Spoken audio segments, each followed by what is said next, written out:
உள்ள மாதிரி செதுக்கினாரு. கடைசியில அந்த கலை குடமும் தயாராச்சு. அதை பார்க்க 2 கண்ணும் பத்தாது.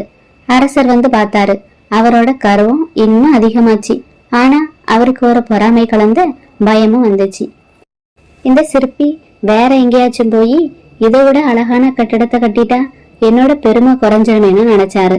அவரு கர்வத்தோட உச்சிக்கும் போனாரு. சந்திரனுக்கு தங்கம் கொடுக்க வேண்டிய நேரத்துல ராஜா ஒரு சதியும் செஞ்சாரு. சந்திரனை தனியா கூப்பிட்டு, உன்னோட வேலை ரொம்ப அருமை, ஆனா இனி நீ யாருக்கும் இப்படி ஒண்ணு செஞ்சு கொடுக்கவே கூடாது. அதனால உன்னோட 2 கைகளையும் வெட்ட போறேன்னு சொன்னாரு. சந்திரன் அதிர்ந்தே போயிட்டாரு.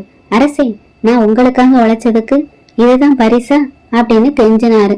ஆனா கர்வம் கண்ணு மறைச்ச ராஜாவும் சந்திரனோட கைகளையும் வெட்ட சொன்னாரு.